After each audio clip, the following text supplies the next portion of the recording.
Hello everyone and welcome back to another video from Wake&Tech. In this video, I'm going to show you how to invite friends on the Candy Crush Saga game. So let's get started right away. First of all, open up your web browser in order to log into Candy Crush from your Facebook. Or you can also directly launch the game within your Android or iOS device. Once you open it up, you will gain access to your homepage. And if you're accessing it from Facebook, make sure that you are logged into your account. And then from the See More section, you can click on Play Games, from which you will find Candy Crush Saga. Now, once the game is fully loaded, you will see the play button. Go ahead and tap on it, and then tap on your profile icon at the top. Once you tap on this, you will see the Friends tab at the right side. Go ahead and tap on this once again, and now you will see all of your friends that are added within your Candy Crush account.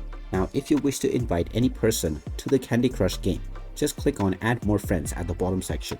From here, click on Invite Friends, and now you will be provided a link that you can share with your friends.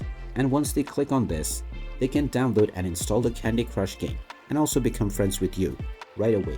After they have become your friend, they will also appear within the Friends section, and now you can start sending each other lives and request from them as well. And there you have it. That is how easy it is to invite friends on the Candy Crush game. If you find this video helpful, make sure you hit that like button and subscribe to our channel if you haven't done so already. Also ring that notification bell to never miss another update from us. Thank you for watching, and I will see you again in the next video.